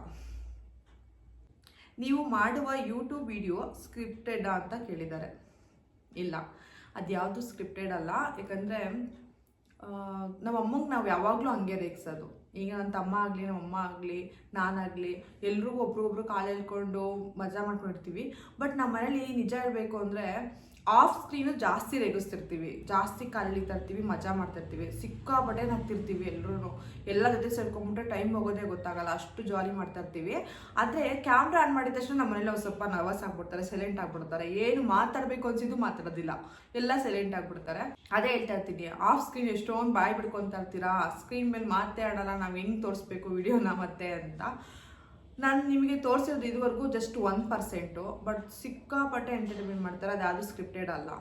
ಅದೆಲ್ಲ 1% ಅಷ್ಟೇ ನನಗಿನ್ನೂ ತೋರಿಸಿರೋದು. ಇನ್ನೂ ತುಂಬ ಇದೆ ನಮ್ಮ ಮನೇಲಿ. ಎಷ್ಟು ಕಾಲ ಇಟ್ಕೊಳ್ತಾರೆ ಅಂದರೆ ತುಂಬ ಮಜಾ ಮಾಡ್ತಾರೆ. ತೋರಿಸೋದು ಇನ್ನೂ ತುಂಬ ಇದೆ. ಅಯ್ಯೋ, ಈ ನನ್ನ ಮಕ್ಳು ಮತ್ತೆ ಶುರು ಮಾಡಿದ್ರಯ್ಯ. ನೆಕ್ಸ್ಟ್ ಕ್ವಶನು, ನಿಮ್ಮ ಫ್ಯಾಮಿಲಿ ಯೂಟ್ಯೂಬ್ ವಿಡಿಯೋದಲ್ಲಿ ಒಬ್ಬರಿಗೊಬ್ಬರು ಕಾಲೆಳೆಯುವ ಮನರಂಜಿಸುವ ರೀತಿಯನ್ನು ಮುಂದುವರಿಸಬಹುದಾ? ಖಂಡಿತ ನಿರೀಕ್ಷಿಸ್ಬೋದು. ಯಾಕಂದರೆ ನಾವು ಇರೋದೇ ಆ ಥರ. ನಾವು ಯಾವುದೂ ಡ್ರಾಮಾ ಮಾಡ್ತಾ ಇಲ್ಲ, ಯಾವುದೂ ಇಲ್ದಿದ್ದು ತೋರಿಸ್ತಾ ಇಲ್ಲ, ಇರೋದೇ ಆ ಥರ ನಾವು. ನಾನು ಹೇಳ್ತಾ ಇದ್ದೀನಲ್ಲ, ನನ್ನ ತಮ್ಮ, ನಮ್ಮಮ್ಮ, ನಾನು ಸೇರಿಕೊಂಡ್ರೆ ಸಿಕ್ಕಾಪಟ್ಟೆ ಮಜಾ ಮಾಡ್ತಿರ್ತೀವಿ. ನಮ್ಮ ಅಮ್ಮನ ಒಂದೊಂದ್ಸತಿ ಅಳಿಸೇ ಬಿಟ್ಟಿರ್ತೀವಿ. ಏನೋ ತಮಾಷೆಗೆ ರೇಗ್ಸಕ್ಕೆ ಹೋಗ್ತೀವಿ, ಅವ್ರು ತುಂಬ ಸೀರಿಯಸ್ಸಾಗಿ ತೊಗೊಂಡು ಹತ್ಬಿಡ್ತಾರೆ. ಆಮೇಲೆ ಅಮ್ಮ ಜೋಕ್ ಮಾಡಿದ್ದು ಬಿಡಮ್ಮ, ತಪ್ಪಾಯಿತು ಬಿಡಮ್ಮ ಅಂತೆಲ್ಲ ಕೇಳಿದ್ಮೇಲೆ ಸರಿ ಹೋಗ್ತಾರೆ. ಕೆಲವು ಸತಿ ಅವರು ಸೇರ್ಕೊಂಡು ರೇಗಿಸ್ತಾ ಇರ್ತಾರೆ. ಅವರೊಂದು ತಲೆನೇ ಕೆಡ್ಸ್ಕೊಳ್ಳಲ್ಲ, ರೇಗಿಸ್ತಾರೆ. ಯಾವಾಗಾದರೂ ಅವ್ರ ಮೂಡ್ ಚೆನ್ನಾಗಿಲ್ಲ ಅಂದರೆ ಮಾತ್ರ ಅದಕ್ಕೆ ತುಂಬ ಸೀರಿಯಸ್ಸಾಗಿ ತೊಗೊಂಡ್ಬಿಡ್ತಾರೆ. ಅದೇ ಹೇಳ್ತಾ ಇದ್ರೆ 1% ಅಷ್ಟೇ ನಾನು ಇನ್ನೂ ನಿಮಗೆ ತೋರಿಸಿರೋದು. ಇನ್ನೂ ತುಂಬ ಇದೆ ನಮ್ಮ ಫ್ಯಾಮಿಲಿ ಬಗ್ಗೆ ತೋರಿಸೋದು. ಹೂ ಸ್ಟಾಪ್ಡ್ ಯು? ನಿಮ್ಮನ್ನ ತಡೆದಿರುವವರು ಯಾರು? ಈ ಚೆಲುವೆ ಜೀವನದಲ್ಲಿ ಯಾವ ಥರದ ಎಂಜಾಯ್ಮೆಂಟ್ ಮಾಡಲು ಇಚ್ಛೆ ಹೊಂದಿದ್ದಾಳೆ? ನನಗೆ ತುಂಬ ಇಷ್ಟ ಆಗೋದು ಅಂದರೆ ಕೆಲಸ ಮಾಡೋದು. ಯಾವಾಗಲೂ ಬ್ಯುಸಿ ಇರಬೇಕು, ಯಾರ ವಿಷಯಕ್ಕೂ ತಲೆ ಹಾಕಕ್ಕೆ ಹೋಗ್ಬಾರ್ದು. ನಮ್ಮ ಲೈಫಲ್ಲೂ ಬೇರೆ ಯಾರು ಬರೋಕ್ಕೆ ಬಿಡಬಾರ್ದು, ನಾವು ಬೇರೆಯವ್ರ ಲೈಫಿಗೆ ಹೋಗ್ಬಾರ್ದು. ಮತ್ತು ಇವಳ ಹತ್ರ ಹೋಗ್ಬೇಕು ಅಂದರೆ ಒಂದು ಸತಿ ಕಾಲ್ ಮಾಡಿ ಹೋಗ್ಬೇಕಪ್ಪ, ಇವಳು ಬ್ಯುಸಿ ಇರ್ತಾಳೆ, ಇವಳು ಸಿಗ್ತಾಳ ನಮ್ಮ ಕೈಗೆ, ಇವಳು ಮಾತಾಡ್ಸೋಕ್ಕಾಗುತ್ತಾ ಅನ್ನೋ ಥರ ನಾನು ಬ್ಯುಸಿ ಇರಬೇಕು. ನಮ್ಗೆ ಊಟ ಮಾಡೋಕ್ಕೂ ಟೈಮ್ ಸಿಗಬಾರ್ದು, ಅಷ್ಟು ಬ್ಯುಸಿ ಇರಬೇಕು. ಅದೇ ನನಗೆ ಎಂಜಾಯ್ಮೆಂಟು. ಅಂದರೆ ಲೈಫಲ್ಲಿ ಕೆಲಸ ಮಾಡಬೇಕು. ಕೆಲಸ ಮಾಡಿದ್ರೇ ನಾವು ಎಂಜಾಯ್ ಮಾಡೋಕ್ಕೆ ಸಾಧ್ಯ. ಇವತ್ತು ಕುತ್ಕೊಂಡು ತಿನ್ಬಿಟ್ಟು ನಾಳೆ ದಿನ ಕೆಲಸ ಮಾಡಬೇಕು ಅಂದರೆ ಕೆಲಸ ಸಿಗಲ್ಲ. ಆ ವಯಸ್ಸು ನಮಗಿರಲ್ಲ. ನಮಗೆ ಏಜ್ ಇದ್ದಾಗ ಚೆನ್ನಾಗಿ ದುಡಿಬೇಕು, ಯಾರ ಹತ್ರನೂ ಏನೂ ಕೇಳಕ್ಕೆ ಹೋಗ್ಬಾರ್ದು. ಮುಂದೆ ಕೊಡ್ತಾರೆ, ಹಿಂದೆ ಆಡ್ಕೊತಾರೆ. ಇವ್ರದೊಂದು ಲೈಫಾ, ಇವ್ರು ಯಾಕೆ ನಮ್ಮ ಹತ್ರ ಕೇಳಕ್ಕೆ ಬರಬೇಕು, ನಮಗೆ ಇಲ್ಲ, ಇವ್ರು ಏನಕ್ಕೆ ಹಿಂಗೆ ಬರ್ತಾರೆ ಅಂತೆಲ್ಲ ಅನಿಸುತ್ತೆ. ಯಾರ ಹತ್ರ ಏನೂ ಎಕ್ಸ್ಪೆಕ್ಟ್ ಮಾಡಬಾರ್ದು. ಅದೊಂದು ಲೈಫಲ್ಲಿ ತುಂಬ ಅರ್ಥ ಮಾಡ್ಕೊಂಡಿದ್ದೀನಿ. ನಾನು ಇವಾಗ ಅರ್ಥ ಮಾಡ್ಕೊಂಡಿರೋದಲ್ಲ, ನಾವು ಚಿಕ್ಕ ವಯಸ್ಸಿಂದನೂ ಅಂದರೆ ನಮ್ಮಮ್ಮ ಒಂಥರ ಸಿಂಗಲ್ ಆರ್ಮಿ ಥರ ನಮ್ಮನ್ನು ಸಾಕಿರೋದು. ನಮ್ಮಮ್ಮ, ನನ್ನ ತಮ್ಮನು. ಅವಾಗಿಂದ ನಂಗೆ ಅರ್ಥ ಆಗ್ಬಿಟ್ಟಿದೆ ಜನಗಳು ಹೇಗೆ ಇದ್ದಾಗ ಹೇಗೆ ಮಾತಾಡ್ತಾರೆ, ಇಲ್ಲದಾಗ ಹೇಗೆ ಮಾತಾಡ್ತಾರೆ. ನಮ್ಮ ರಿಲೇಷನ್ಸೇ ಆಗಲಿ, ನಮ್ಮ ಸುತ್ತಮುತ್ತ ಇರೋರೇ ಆಗಲಿ ನಮ್ಮನ್ನು ಎಷ್ಟು ಹೀಯಾಳಿಸ್ತಾರೆ ಅಂತ ನಾನು ನೋಡ್ಬಿಟ್ಟಿದ್ದೀನಿ. ಹಾಗಾಗಿ ನಾನು ಯಾವತ್ತೂ ಸುಮ್ಮನೆ ಟೈಮ್ ಪಾಸ್ ಮಾಡ್ಕೊಂಡಿರೋಕ್ಕಂತೂ ಇಷ್ಟ ಇಲ್ಲ. ಈಗ 10 ನಿಮಿಷ ಕೂತಿದ್ದೀನಿ ಅಂದರೆ 10 ನಿಮಿಷದಲ್ಲಿ 10 ಯೋಚನೆ ಮಾಡಿರ್ತೀನಿ, ಏನು ಮಾಡ್ಬೋದು, ನೆಕ್ಸ್ಟ್ ಏನು ಮಾಡಲಿ, ಏನು ಕಲೀಲಿ. ನನಗೆ ಹೊಸದು ಕಲಿಬೇಕು, ಹೊಸದು ಮಾಡಬೇಕು ಅಂದರೆ ತುಂಬ ಇಷ್ಟ. ಹೈಪರ್ ಆ್ಯಕ್ಟಿವ್ ಅಂದರೂ ತಪ್ಪಿಲ್ಲ. ಇವಾಗಲೂ ಏನಾದರೂ ಥಿಂಕ್ ಮಾಡ್ತಿರ್ತೀನಿ. ಆದರೆ ಎಲ್ಲದಕ್ಕೂ ಕಾರಣ ಹಸ್ಬೆಂಡ್. ತುಂಬ ಸಪೋರ್ಟ್ ಮಾಡ್ತಾರೆ. ನಾನು ಏನೇ ಮಾಡ್ತೀನಿ ಅಂದರೂ ಬೇಡಮ್ಮ ಅನ್ನಲ್ಲ, ಮಾಡು, ನಿನ್ನ ಕೈಲಾಗುತ್ತೆ, ನೀನು ಮಾಡು ಅಂತಲೇ ಹೇಳೋದು. ಇವತ್ತು ಇಲ್ಲಿವರೆಗೂ ಇದ್ದೀನಿ, ಒಂದು 2 ಸಲೂನ್ ಮೇಂಟೈನ್ ಮಾಡ್ತಿದ್ದೀನಿ. ಒಂದು ಹಳ್ಳಿ ಹುಡುಗಿ ಬೆಂಗಳೂರಿಗೆ ಬಂದು ಒಂದಷ್ಟು ಜನಕ್ಕೆ ಕೆಲಸ ಕೊಟ್ಟಿದ್ದೀನಿ, ಒಂದಷ್ಟು ಜನಕ್ಕೆ ಸ್ಯಾಲ್ರಿ ಕೊಡ್ತಿದ್ದೀನಿ, ನಾನು ಎಲ್ಲದನ್ನು ಮ್ಯಾನೇಜ್ ಮಾಡ್ತಿದ್ದೀನಿ ಅಂದರೆ ಎಲ್ಲದಕ್ಕೂ ಕಾರಣ ಹಸ್ಬೆಂಡ್. ಲ್ಯಾಟ್ರಿ ನನ್ನ ಮೇಲಿಟ್ಟಿರೋ ನಂಬಿಕೆ. ನಾನು ಕೆಲಸ ಮಾಡ್ತೀನೋ ಬಿಡ್ತೀನೋ ನನಗೆ ಗೊತ್ತಿರಲಿಲ್ಲ. ಅವರಿಗೆ ಅಷ್ಟು ನಂಬಿಕೆ ಇಟ್ಕೊಂಡು ನನಗೆ ಇಷ್ಟೊಂದು ಸಪೋರ್ಟ್ ಮಾಡ್ತಿರೋದಕ್ಕೆ ನಾನು ಇಲ್ಲಿವರೆಗೂ ಬಂದಿದ್ದೀನಿ. ಅದನ್ನು ನಾನು ಯಾವತ್ತೂ ಮರೆಯಲ್ಲ. ಆ ಫ್ರೀಡಮ್ ನಂಗೆ ತುಂಬ ಕೊಟ್ಟಿದ್ದಾರೆ. ಆ ಫ್ರೀಡಮ್ನ ನಾನು ಕರೆಕ್ಟಾಗಿ ಯೂಟಿಲೈಸ್ ಮಾಡ್ಕೊತಾ ಇದ್ದೀನಿ. ನಾನು ಯಾವತ್ತೂ ಆ ಬಾರ್ಡರ್ ನಾನು ದಾಟಿಲ್ಲ. ಅದೊಂದು ಲೈನ್ಸ್ ಇರುತ್ತೆ ನಮಗೆ ಅಂತ, ಒಂದು ಲಿಮಿಟೇಷನ್ಸ್ ಇರುತ್ತೆ, ಅದು ಯಾವತ್ತೂ ನಾನು ಕ್ರಾಸ್ ಮಾಡಿಲ್ಲ. ಅದು ನಂಗೆ ತುಂಬ ಖುಷಿ ಇದೆ. ಅದೇ ಎಂಜಾಯ್ಮೆಂಟು. ಮತ್ತು ಅದನ್ನು ಬಿಟ್ಟು ನಂಗೆ ಟ್ರಾವೆಲ್ ಮಾಡೋಕ್ಕೆ ತುಂಬ ಇಷ್ಟ. ಒಳ್ಳೊಳ್ಳೆ ಪ್ಲೇಸ್ಗಳು ನೋಡಬೇಕು ಅದು ನಂಗೆ ತುಂಬ ಇಷ್ಟ. ಮತ್ತು ನನ್ನ ಗುರಿ ಕಡೆ ಫೋಕಸ್ ಮಾಡಬೇಕು, ಅದೇ ನನ್ನ ಎಂಜಾಯ್ಮೆಂಟು. ನೆಕ್ಸ್ಟ್ ಕ್ವಶನು, ಮೊದಲಿಂದ ಸಪೋರ್ಟ್ ಮಾಡ್ತಾ ಇರುವ, ಮುಂದೆಯೂ ಸಪೋರ್ಟ್ ಮಾಡುವ ಫಾಲೋವರ್ಸ್ ಬಗ್ಗೆ ನಿಮ್ಮ ಅಭಿಪ್ರಾಯ? ಖಂಡಿತ ಅವ್ರನ್ನ ಮರೆಯೋಕ್ಕೆ ಆಗಲ್ಲ. ಎಷ್ಟೊಂದು ಸಲ ಅಂದ್ಕೊಂಡಿದ್ದೀನಿ, ಅಯ್ಯೋ ಇದೆಲ್ಲ ನಮಗೆ ಸೆಟ್ ಆಗಲ್ಲ, ಈ ರೀಲ್ಸ್ ಎಲ್ಲ. ನಂಗೆ ಯಾರಾದರೂ ಬ್ಯಾಡ್ ಕಮೆಂಟ್ ಆಗ್ತಾಗ ಫಸ್ಟ್ ಥಿಂಕ್ ಮಾಡಿದೆ ಅದು, ನಮಗೆ ಈ ರೀಲ್ಸ್ ಎಲ್ಲ ಸೆಟ್ ಆಗಲ್ಲ, ಬೇಡ ಬಿಡು, ಇನ್ಮೇಲೆ ಮಾಡೋದು ಬೇಡ ಅಂತ. ಬಟ್ ಪಾಸಿಟಿವ್ ಆಗಿ ಎಷ್ಟು ಸಪೋರ್ಟ್ ಮಾಡ್ತಾರೆ ಅಂದರೆ ನಂಬಲ್ಲ ಗಾಯ್ಸ್. ಇನ್ಬಾಕ್ಸಲ್ಲಿ ಎಷ್ಟು ಮೆಸೇಜಸ್ ಬರುತ್ತೆ ಅಂದರೆ, ಲಕ್ಷಣವಾಗಿದ್ದೀರಾ, ಚೆನ್ನಾಗಿ ವೀಡಿಯೋಸ್ ಮಾಡ್ತೀರಾ, ಆ್ಯಕ್ಟಿಂಗ್ ಚೆನ್ನಾಗಿದೆ, ನಿಮ್ಮ ಕಣ್ಣು ಎಕ್ಸ್ಪ್ರೆಷನ್ ಚೆನ್ನಾಗಿದೆ, ನೀವು ಎಕ್ಸ್ಪ್ರೆಷನ್ ಚೆನ್ನಾಗಿ ಕೊಡ್ತೀರಾ. ಪ್ರತಿ ಒಂದು ಮೆಸೇಜ್ ನೋಡಿದಾಗಲೂ ಖುಷಿ ಆಗುತ್ತೆ. ಓ ನಾನು ಇಷ್ಟು ಚೆನ್ನಾಗಿ ಮಾಡ್ತೀನ, ಯಾಕೆ ಬಿಡಬೇಕು, ಮಾಡಬೇಕು ಅನಿಸುತ್ತೆ. ಮತ್ತು ಇನ್ನೊಂದು ಹೇಳಬೇಕು, ಈಗ ನಾನು ಇವತ್ತು ಸಂಜೆ 5 o'clockಗೆ ನಾನು ವೀಡಿಯೋ ಅಪ್ಲೋಡ್ ಮಾಡಬೇಕು. ಏನೋ ಕಾರಣದಿಂದ, ಪರ್ಸ್ನಲ್ ಕಾರಣದಿಂದ ವೀಡಿಯೋ ಅಪ್ಲೋಡ್ ಮಾಡೋಕ್ಕಾಗಿರಲ್ಲ. ಆದರೆ ಅವರು ನನಗೆ ಕ್ವಶನ್ ಮಾಡ್ತಾರೆ ಇನ್ಬಾಕ್ಸಲ್ಲಿ, ಯಾಕೆ ಮೇಡಮ್ ಇವತ್ತು ರೀಲ್ಸ್ ಹಾಕಿಲ್ಲ ಅಂತ ಕೇಳ್ತಾರೆ. ಅಂದರೆ ನಮ್ಮ ಬಗ್ಗೆ ಅವ್ರಿಗೆ ನೆಸೆಸಿಟಿ ಇಲ್ಲ, ಅವ್ರ ಲೈಫಲ್ಲಿ ಅವ್ರಿಗೆ ಏನೇನೋ ತೊಂದರೆಗಳಿರುತ್ತೆ, ಅಥವಾ ಅವರು ಏನೇನೋ ಕೆಲಸಗಳಿರುತ್ತೆ, ಅವ್ರು ಬ್ಯುಸಿ ಇರ್ತಾರೆ. ಆದರೂ ನಮ್ಮ ಲೈಫಲ್ಲಿ ಬಂದು ಒಂದು ಕ್ವಶನ್ ಮಾಡ್ತಾರೆ ನಮಗೆ ಅಂದರೆ ಅಷ್ಟು ಟೈಮ್ ತೊಗೊಂಡು ಖಂಡಿತ ಖುಷಿ ಆಗುತ್ತೆ. ಮತ್ತು ನಾನು ಅಷ್ಟೇ ಪ್ರತಿಯೊಬ್ಬರಿಗೂ, ಅಂದರೆ ಒಳ್ಳೆ ರೀತಿ ಕಮೆಂಟ್ ಹಾಕೋ ಪ್ರತಿಯೊಬ್ಬರಿಗೂ ನಾನು ಲೈಕ್ಸ್ ಆದರೂ ಕೊಟ್ಟಿರ್ತೀನಿ. ಥ್ಯಾಂಕ್ಸ್ ಪ್ರತಿಯೊಬ್ಬರಿಗೂ ಹೇಳೋಕ್ಕಾಗಿರಲ್ಲ, ಯಾಕಂದರೆ ನನಗೆ 1-2 ಕಮೆಂಟ್ಸ್ ಬರೋಲ್ಲ, ಬಂದರೆ 200-300 ಕಮೆಂಟ್ಸ್ ಬರುತ್ತೆ. ಪ್ರತಿಯೊಬ್ಬರಿಗೂ ಥ್ಯಾಂಕ್ಸ್ ಹೇಳೋಕ್ಕಾಗೋದಿಲ್ಲ, ನನಗೂ ಕೆಲಸ ಬೇರೆ ಬೇರೆ ಇರುತ್ತೆ. ಹೇಳ್ತಾಯಿನಲ್ಲ, ಬರೀ ರೀಲ್ಸ್ ಮಾಡ್ಕೊಳಂತೂ ಇಲ್ಲ, ನಾನು ತುಂಬ ಬ್ಯುಸಿ ಇರ್ತೀನಿ. ನಾನು ಯೋಗ ಕ್ಲಾಸ್ಗೆ ಹೋಗ್ತೀನಿ, ಯೋಗ ಅಂದರೆ ತುಂಬ ಇಷ್ಟ ನನಗೆ. ಯೋಗ ಕ್ಲಾಸ್ಗೆ ಹೋಗ್ತೀನಿ, ಮನೆ ಮೇಂಟೈನ್ ಮಾಡ್ತೀನಿ, ಸಲೂನ್ ಮೇಂಟೈನ್ ಮಾಡ್ತೀನಿ, ಮಕ್ಕಳು ನೋಡ್ಕೊತೀನಿ. ಪ್ರತಿಯೊಂದು ಕೆಲಸ ಮಾಡೋದ್ರಿಂದ, ಮೇಕಪ್ ಹೋಗ್ತೀನಿ, ಪ್ರತಿಯೊಂದು ಕೆಲಸ ಮಾಡೋದ್ರಿಂದ ನನಗೆ ಪ್ರತಿಯೊಂದು ಕಮೆಂಟಿಗೂ ರೆಸ್ಪಾಂಡ್ ಮಾಡೋಕ್ಕಾಗಿರಲ್ಲ. ಬಟ್ ಲೈಕ್ಸ್ ಅಂತೂ ಕೊಟ್ಟಿರ್ತೀನಿ, ಯಾಕಂದರೆ ನನಗೆ ಟೈಮ್ ತೊಗೊಂಡು ಕಮೆಂಟ್ ಮಾಡಿರ್ತಾರೆ, ಅವ್ರಿಗೆ ಲೈಕ್ ಕೊಡ್ತೀನಿ. ಆ ಥರ ಎಷ್ಟೊಂದು ಜನ ವೀಡಿಯೋಸ್ ಹಾಕೋಕ್ಕಿಲ್ಲ ಅಂತ ಕೇಳ್ತಾರೆ. ನನಗೆ ಶಾಕ್ ಆಗುತ್ತೆ. ಅಲ್ಲ, ನಾನು ಎಲ್ಲಿ ಯಾರು ಅಂತಲೇ ಗೊತ್ತಿಲ್ಲ, ನಾನು ಜಸ್ಟ್ ಒಂದು ರೀಲ್ಸ್ ಮಾಡಿರೋಳು, ನನಗೆ ಈ ಥರ ಕ್ವಶನ್ ಮಾಡಿ ನೀವು ಯಾಕೆ ರೀಲ್ಸ್ ಆಗ್ತಿಲ್ಲ ಅಂತಾರೆ. ನಾನು ರೀಲ್ಸ್ಗೋಸ್ಕರ ವೆಯ್ಟ್ ಮಾಡ್ತಾರೆ ಅಂದರೆ ಅವ್ರಿಗೋಸ್ಕರ ರೀಲ್ಸ್ ಮಾಡೋದ್ರಲ್ಲಿ ತಪ್ಪೇನಿಲ್ಲ ಅಲ್ವಾ. ಈಗ ನಮ್ಮವರೇ ನಮಗಾಗಲ್ಲ, ನಮ್ಮ ರಿಲೇಷನ್ಸೇ ನಮ್ಗೆ ಆಡ್ಕೊತಾರೆ. ನನಗೆ ಎಕ್ಸಾಂಪಲು, ನನಗೆ ನನ್ನ ಸುತ್ತಮುತ್ತ ಇರೋರೇ ಆಡ್ಕೊಂಡಿದ್ದಾರೆ. ನೀನೇನು ಬಿಡಮ್ಮ ಯೂಟ್ಯೂಬರು, ಕ್ಯಾಮ್ರಾ ಹಿಡ್ಕೊಂಡು ಓಡಾಡ್ತಾ ಇರ್ತೀಯ ಅಂತಾರೆ, ರೀಲ್ಸ್ ರಾಣಿ ಅಂತಾರೆ, ರೀಲ್ಸ್ ಮಾಡ್ತಿರ್ತೀಯ ಬಿಡಮ್ಮ ಅಂತಾರೆ. ಅವ್ರಿಗೆ ಕ್ಯಾಮ್ರಾ ಫೇಸ್ ಮಾಡೋಕ್ಕೆ ಯೋಗ್ಯತೆ ಇಲ್ವೋ, ಇಂಟ್ರೆಸ್ಟ್ ಇಲ್ವೋ ಅದು ನನಗೆ ಗೊತ್ತಿಲ್ಲ. ಅವರಿಗೆ ರೀಲ್ಸ್ ಮಾಡೋಕ್ಕಾಗಲ್ವೋ ಅದು ನನಗೆ ಗೊತ್ತಿಲ್ಲ. ಅವ್ರಿಗೆ ಇಂಟ್ರೆಸ್ಟ್ ಇದೆಯೋ ಇಲ್ವೋ ಗೊತ್ತಿಲ್ಲ. ಒಬ್ರು ಮಾಡ್ತಾರದನ್ನ ಸಪೋರ್ಟ್ ಮಾಡಬೇಕು, ಆಗಿಲ್ವಾ ಅವ್ರ ವಿಷಯ ತರನೇ ಹಾಕಕ್ಕೆ ಹೋಗ್ಬಾರ್ದು. ತುಂಬ ಇಯರ್ಸ್ ಮಾತಾಡಿದ್ದಾರೆ, ನನ್ನ ಮುಂದೆ ಇಯರ್ಸ್ ಮಾತಾಡಿದ್ದಾರೆ, ನನ್ನ ಹಿಂದೆ ಇಯರ್ಸ್ ಮಾತಾಡಿದ್ದಾರೆ, ಅದೆಲ್ಲ ನನಗೆ ಗೊತ್ತು. ಬಟ್ ನಾನು ಯಾವತ್ತೂ ಯಾರಿಗೂ ರೆಸ್ಪಾಂಡ್ ಮಾಡೋಕ್ಕೆ ಹೋಗಿಲ್ಲ. ಯಾಕಂದರೆ ಮಾತಾಡೋರು 1000 ಮಾತಾಡ್ತಾನೆ ಇರ್ತಾರೆ. ಅವ್ರು ಮಾತಾಡ್ತಿದ್ದಾರೆ ಅಂದರೆ ನಾವು ಬೆಳೀತಿದ್ದೀವಿ ಅಂತ ಅರ್ಥ ಮಾಡ್ಕೊಬೇಕು. ನಾವು ಬೆಳೆಯೋದನ್ನ ಅವ್ರು ಸಹಿಸೋಕ್ಕಾಗದೆ ಮಾತಾಡ್ತಿದ್ದಾರೆ ಅಂತ ಅರ್ಥ ಮಾಡ್ಕೊಬೇಕು. ಹಂಗಾಗಿ ಅವ್ರ ಬಗ್ಗೆ ತಲೆ ಕೆಡಿಸ್ಕೊಳ್ಳಲ್ಲ. ಬಟ್ ಎಲ್ಲೋ ಇರೋರು ಫಾಲೋವರ್ಸು ನನ್ನನ್ನು ಗುರುತಿಸಿ ನನಗೋಸ್ಕರ ವೆಯ್ಟ್ ಮಾಡಿ ವೀಡಿಯೋ ನೋಡ್ತಾರೆ ಅಂದರೆ ನಿಜವಾಗ್ಲೂ ಅವ್ರಿಗೆ ಎಷ್ಟು ಥ್ಯಾಂಕ್ಸ್ ಎಲ್ಲರೂ ಕಡಿಮೆನೆ. ಥ್ಯಾಂಕ್ಸ್ ಅನ್ನೋದು ಕಮ್ಮಿ, ತುಂಬ ಧನ್ಯವಾದಗಳು ಹೇಳಬೇಕು. ತುಂಬ ಸಪೋರ್ಟ್ ಮಾಡ್ತಿದ್ದಾರೆ. ಅಂದರೆ ನನಗೆ 95% 99% ನನಗೆ ಒಳ್ಳೆ ಕಮೆಂಟ್ಸೇ ಬರೋದು. ಎಲ್ಲ 1% ಇದ್ದೇ ಇರ್ತಾರೆ. ಈಗ ಅಕ್ಕಿಲಿ ಕಲ್ಲಿದ್ದಂಗೆ ಕೆಲವೊಬ್ಬರು ಇದ್ದೇ ಇರ್ತಾರೆ ಆ ಥರ ಬ್ಯಾಡ್ ಕಮೆಂಟ್ ಮಾಡೋರು. ಆ ಥರ ಕಮೆಂಟ್ ಮಾಡಿದ್ದಾರೆ ಇದ್ದಾರೆ, ಇಲ್ಲ ಅಂತ ಹೇಳಲ್ಲ, ಅವನ್ನ ಬ್ಲಾಕ್ ಮಾಡಿದ್ದೀನಿ ನಾನು.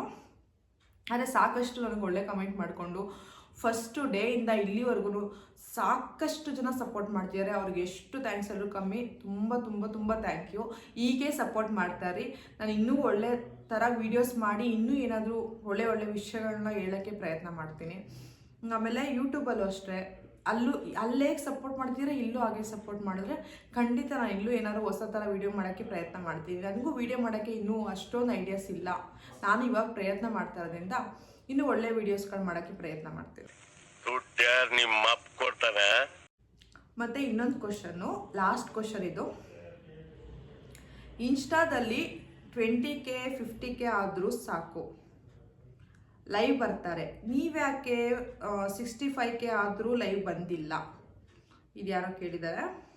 ಎಸ್, ನಾನು 50K ಆದಾಗ ಲೈವ್ ಬರಬೇಕು ಅಂದ್ಕೊಂಡೆ. ಯಾಕಂದರೆ ತುಂಬ ಜನ 45K ಆದಾಗಲೇ ಕೇಳ್ತಾಯಿದ್ರು, ಲೈವ್ ಬರಲ್ವಾ ಮ್ಯಾಮ್, ಲೈವ್ ಬರಲ್ವಾ ಅಂದ್ಬಿಟ್ಟು ತುಂಬ ಚೆನ್ನಾಗಿ ಕೇಳ್ತಾಯಿದ್ರು. ನನಗೂ ಬರಬೇಕು ಅನ್ನೋ ಇಂಟ್ರೆಸ್ಟ್ ಇತ್ತು. ನನಗೆ ಲೈವ್ ಬರೋದಕ್ಕಿಂತ ಅದು ಹೇಗಿರುತ್ತೆ, ಅದೇನು ರೆಸ್ಪಾಂಡ್ ಮಾಡ್ತಾರೆ ಜನ, ನಾನು ಹೇಗೆ ತೊಗೊತಾರೆ ಅಂತ ನಾನು ನೋಡಬೇಕು ಅಂತ ತುಂಬ ಇಂಟ್ರೆಸ್ಟ್ ಇತ್ತು. ಈ ಕಣ್ಣಲ್ಲಿ ಇನ್ನೀ ಏನೇನು ನೋಡಬೇಕು ಕಾಣೆ. ನಂಬಲ್ಲ, 50K ಆಗಿದ್ದ ದಿನ ತುಂಬ ಫೀವರ್, ತುಂಬ ಜ್ವರ, ಎದ್ದೊಳಕ್ಕೆ ಆಗ್ತಾಯಿಲ್ಲ ಅಷ್ಟು ಜ್ವರ ಇತ್ತು. ಸಂಕ್ರಾಂತಿ ಹಬ್ಬದ ದಿನ. ಹಂಗಾಗಿ ನಂಗೆ ಅವತ್ತು ರೀಲ್ಸು ಹಳೆ ಆದೋ ರೀಲ್ಸ್ ಹಾಕ್ಬಿಟ್ಟು ಸುಮ್ಮನಾಗೋದೆ. ನನಗೆ ನಮ್ಮನೇಲಿ ಕೇಕು ಕಟ್ ಮಾಡಿಸಿದ್ರು. ನಾನು ಅದು ಫೋಟೋಸ್ ಎಲ್ಲೂ ಶೇರ್ ಮಾಡಿಲ್ಲ, ಯಾಕಂದರೆ ನನ್ನ ಮುಖ ಹಂಗೆ ಆಗೋಗ್ಬಿಟ್ಟಿದೆ. ಅಂದರೆ ಫುಲ್ಲು ಡಲ್ ಆಗಿಬಿಟ್ಟಿದೆ, ಕಣ್ಣೆಲ್ಲ ಒಳಗೋಗಿ ಒಂಥರ ನನಗೆ ನಾನು ನೋಡ್ಕೊಳಕ್ಕಾಗ್ತಾ ಇರಲಿಲ್ಲ. ಹಂಗಾಗಿ ಲೈವ್ ಬರಲಿಲ್ಲ. 50K ಆದಾಗ ಬರೋಕ್ಕಾಗಲಿಲ್ಲ. ನೋಡೋಣ, ನೆಕ್ಸ್ಟ್ ವೀಕ್ ನನ್ನ ಬರ್ಡೇ ಇದೆ. ನನ್ನ ಬರ್ಡೇ ದಿನ ಆದರೆ ಬರ್ತೀನಿ, ಇಲ್ಲಾಂದರೆ ಅದ್ರ ನೆಕ್ಸ್ಟ್ ಡೇ ಅಂತೂ ಲೈವ್ ಬಂದೇ ಬರ್ತೀನಿ. ಜನ ರೆಸ್ಪಾಂಡ್ ಮಾಡ್ತಿರೋ ನೋಡೋಣ.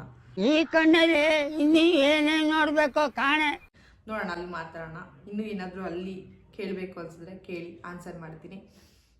ಸಾಕಷ್ಟು ಮಾತಾಡಿದ್ದೀನಿ, ಎಲ್ಲದಕ್ಕೂ ಆನ್ಸರ್ ಮಾಡಿದ್ದೀನಿ ಅಂದ್ಕೊತೀನಿ. ಇನ್ನೇನಾದರೂ ಆನ್ಸರ್ ಮಾಡಿಲ್ಲ ಅಂದರೆ ಇನ್ಯಾವಾಗಾದರೂ ಆನ್ಸರ್ ಮಾಡ್ತೀನಿ. ಬ್ಯಾಕ್ ಟು ಬ್ಯಾಕ್ ಕ್ವಶನ್ ಆನ್ಸರ್ದೇ ಬೇಡ. ಇದು ತುಂಬ ಕ್ವಶನ್ಸ್ ಬಂದಿತ್ತು ಅಂದ್ಬಿಟ್ಟು ಆನ್ಸರ್ ಮಾಡಿದೆ. ಬ್ಯಾಕ್ ಟು ಬ್ಯಾಕ್ ಅದೇ ಕ್ವಶನ್ ಆನ್ಸರೇ ಬೇಡ. ಇನ್ನೂ ಏನಾದರೂ ವೀಡಿಯೋಸ್ಗಳಿದೆ, ಅದನ್ನು ಎಡಿಟ್ ಮಾಡಿ ಅಪ್ಲೋಡ್ ಮಾಡ್ತೀನಿ. ಇವಾಗ ಯಾವ ಇವೆಲ್ಲ ಬಿಡೋದಿಲ್ಲ ಅಂತವೆ. ಈ ವಿಡಿಯೋದಲ್ಲಿ ಸಾಕಷ್ಟು ಕ್ವಶನ್ಗಳಿಗೆ ಆನ್ಸರ್ ಮಾಡಿದ್ದೀನಿ. ಇನ್ನು ನೋಡೋಣ ಇನ್ನು ಬರೋ ವೀಡಿಯೋಗಳಲ್ಲಿ ಹೇಗಿರುತ್ತೆ ಏನು ಅಂತ. ಆದರೆ ಅಲ್ಲಿ ಹೆಂಗೆ ಸಪೋರ್ಟ್ ಮಾಡ್ತೀರಾ, ಅಲ್ಲಂತೂ ತುಂಬ ಚೆನ್ನಾಗಿ ಸಪೋರ್ಟ್ ಮಾಡಿದ್ದೀರಾ. ನಾನು ಬೇಗ ಗ್ರೋತ್ ಅದೇ ಅಲ್ಲಿ ಇನ್ಸ್ಟಾಗ್ರಾಮಲ್ಲಿ.